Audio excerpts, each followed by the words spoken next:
நாம் பிறந்தது முதல் இன்று வரை வாழ்க்கையில் பெறக்கூடிய அனுபவங்கள் நல்லதாகவோ அல்லது கெட்டதாகவோ, விரும்பத்தக்கதாகவோ அல்லது வெறுக்கத்தக்கதாகவோ இருக்கின்றன. எந்த அனுபவங்கள் நம்முடைய உணர்வுகளையும் மனநிலையையும் பாதிக்கக்கூடியதாக இருக்கின்றன. ஆனால் இத்தகைய அனுபவங்களை எல்லாம் கடந்த மேலான அனுபவத்தை தரும் மூல ஆற்றல் ஒன்று இருக்கிறது. அந்த மூல ஆற்றல்தான் இந்த பிரபஞ்சத்திற்கு தேவையான ஆற்றலை தருகின்றது.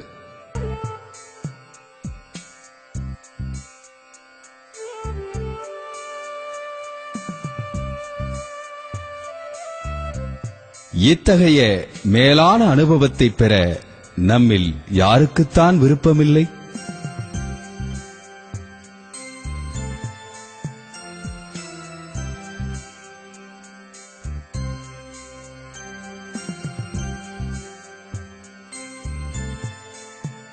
இத்தகைய அனுபவத்தை பெறுவது எப்படி?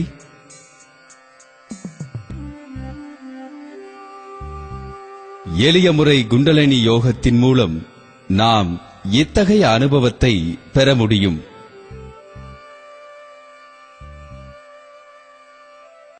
எளிய முறை குண்டலினி யோகத்தின் மூலம் நாம் நமக்குள் இருக்கும் உயிர் சக்தியை உணர முடியும். நமக்குள் இருக்கும் உயிர் சக்தியை உணர்வதன் மூலம் நம் உயிருக்கு மூலமான இறை சக்தியை உணர முடியும்.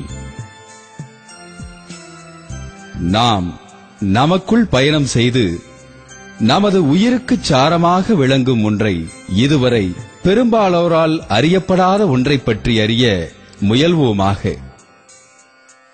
உயிர் என்பது கோடான கோடி உயிர் துகள்கள் உடலில் சுழன்று கொண்டு நம்மை இயக்கும் ஒரு சக்தியாகும்.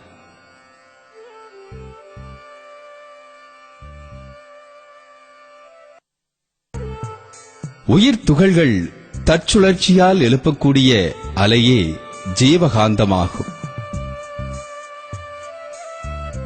ஜீவகாந்தம்தான் நமது உடல் இயக்கத்திற்கும் மன இயக்கத்திற்கும் காரணமான மூல ஆற்றலாகும். ஜீவகாந்த சுழற்சியினால் உடலின் மத்தியில் கருமையம் ஏற்பட்டு கருத்தொடர்பாக வரும் எல்லா அனுபவங்களையும் அதில் பதிய வைத்திருக்கிறது. உயிர் சக்தி முதுகு தண்டுவட பாதையில் குவிந்திருப்பதையே சக்கரம் அல்லது ஆற்றல் மையம் என்கிறோம். நமது உடலில் 7 ஆதாரங்கள் இருக்கின்றன. மூலாதாரம், சுவாதிஷ்டானம், மணிபூரகம், அநாகதம், விசுக்தி, ஆகினை, துரியம். உயிர் சக்தி இயல்பாக நம்முடைய உடலின் நடுமத்தியில் உள்ள மூலாதார சக்கரத்தையே இயக்க மையமாக கொண்டிருக்கும். இந்த நிலையில் நம்முடைய மனம் குழப்பத்திலேயே இருந்து கொண்டிருக்கும். நாம் பழக்கத்தாலும் உணர்ச்சியாலும் கிளறப்பட்டு சூழ்நிலையாலும் சமுதாயத்தாலும் கட்டுப்படுத்தப்படுகிறோம்.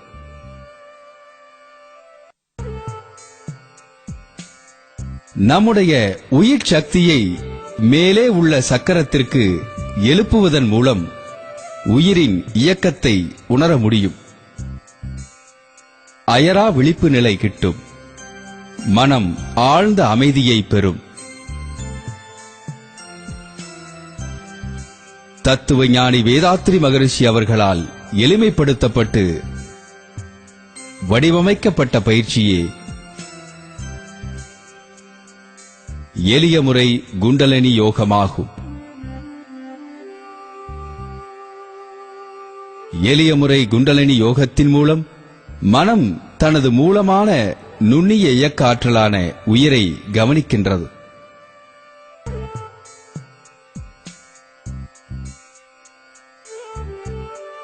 இந்த புதிய புரிதலுக்கு பின் நாம் நம்முடைய ஆன்மீக பயணத்தின் போது நிகழ்காலத்தில் இருந்து கொண்டு ஒவ்வொரு நொடிப்பொழுதையும் ரசிப்போமாக.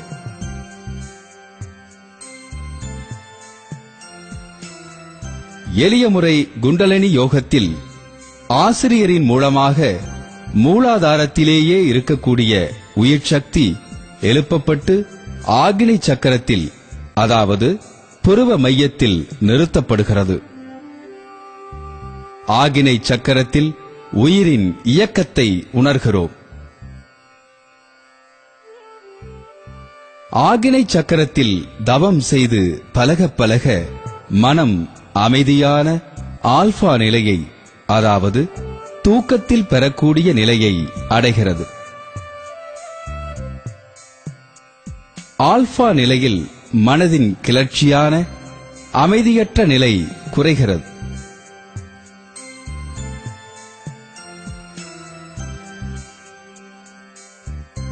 மன அலைச்சுழல் வேகம் குறைவதன் மூலம் மனம் அமைதியான நிலைக்கு செல்கிறது. நினைவாற்றல், மனதை ஒருமுகப்படுத்துதல், படைப்புத் திறன் ஆகியவை அதிகரிக்கிறது. இந்நிலையில் புலன்களின் இயக்கம் குறைக்கப்பட்டு மனக்கிளர்ச்சியும் குறைக்கப்பட்டு முடிவாக ஜீவகாந்தம் சேமிக்கப்பட்டு உடலுக்கு ஆற்றலை கூட்டுகிறது. காற்றோட்டம், இரத்த ஓட்டம் முதலியவை சீராக இயங்கப்பட்டு நுரையீரல், இருதயம், மன அழுத்தம் சம்பந்தமான நோய்கள் வராமல் தடுக்கப்படுகின்றன. ஆகினை தவத்தில் தலைமைச் சுரப்பியான ஆகினை சுரப்பி தூண்டப்பட்டு ஹார்மோன்கள் இயற்கையாகவே சீராக இயக்கப்படுகின்றன.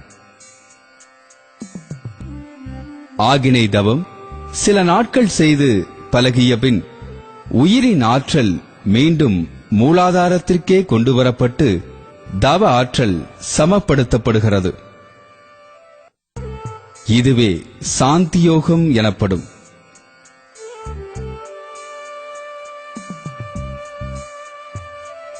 மூலாதாரத்தில் இயற்றக்கூடிய தவம் உடல் நலத்தை அதிகரிக்கும்.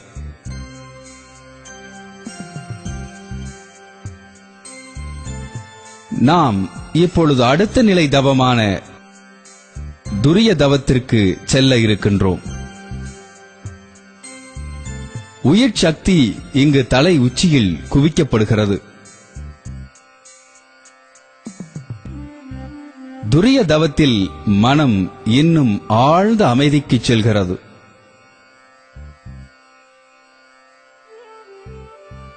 செயலடங்கி கிடக்கும் மூளை செல்கள் தூண்டப்பட்டு மூளையின் ஆற்றல் அதிகரிக்கின்றது. தன்னம்பிக்கை வளர்கின்றது. உள்ளுணர்வு அதிகரிக்கின்றது. எந்த நிலையில் சொல்லக்கூடிய சங்கல்பமும் வாழ்த்தும் செயலாக்கப்பட்டு வாழ்க்கையில் எல்லா துறைகளிலும் வெற்றியையும் மகிழ்ச்சியையும் தருகிறது.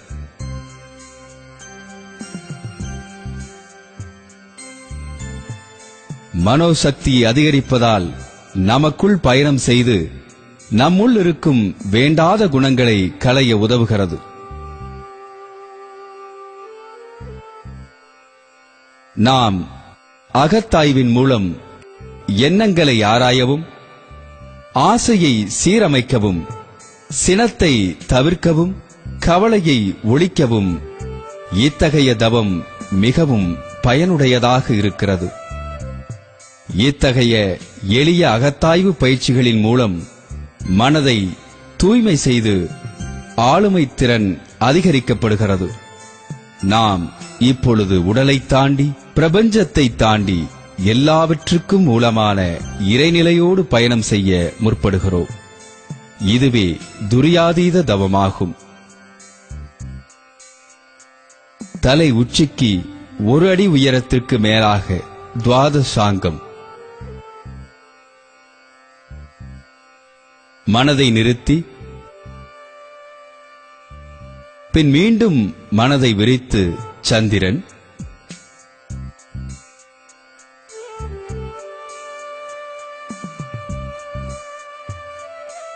பின் மீண்டும் மனதை விரித்து சூரியன்,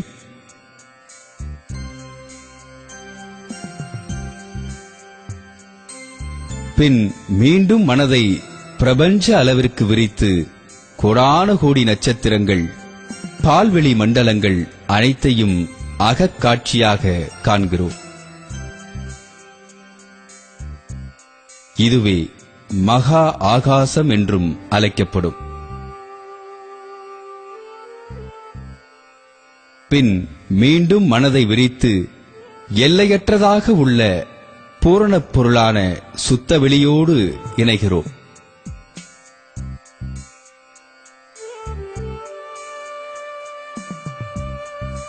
இத்தகைய நிலையே பேரின்ப நிலையாகும். இந்த நிலையே மனித வாழ்வின் நோக்கமாகும்.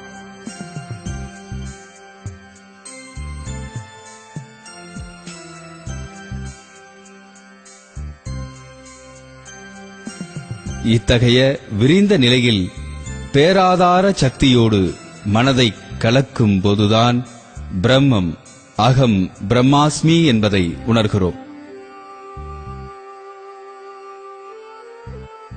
நம்முடைய தீய பதிவுகள் கரைக்கப்படுகின்றன. இயக்க ரகசியங்கள் விளக்கப்படுகிறது. உடலும் மனமும் தூய்மைப்படுத்தப்படுகிறது. மனிதனின் சிறப்பு உணரப்படுகிறது.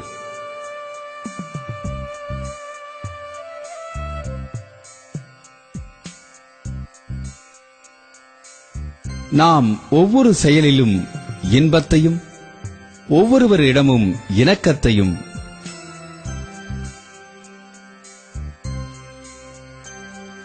ஒவ்வொரு தொழிலிலும் வெற்றியையே காண்போம்.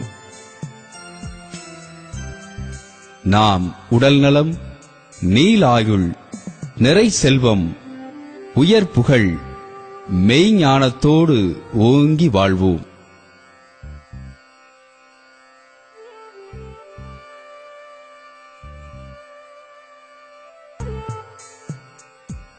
எளிய முறை குண்டலினி யோகத்தில் இன்னும் பல தவங்கள் கற்றுத்தரப்படுகின்றன.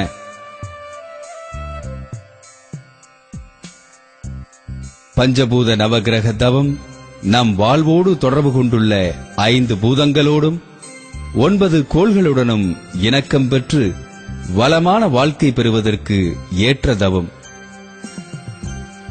பஞ்சேந்திரிய தவம்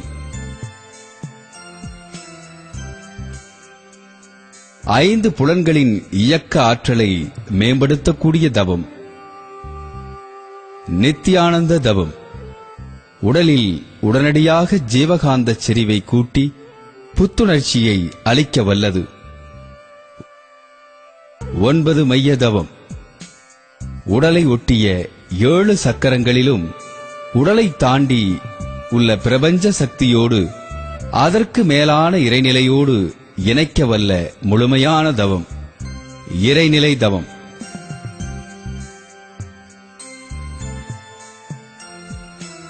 இந்த தவத்தின் மூலம் எல்லா தோற்றப் பொருள்களும் இறைநிலையின் தன்மாற்றம் என்பதை உணர்ந்து எல்லா பொருள்களிலும் இறைத்தன்மையை காணலாம்.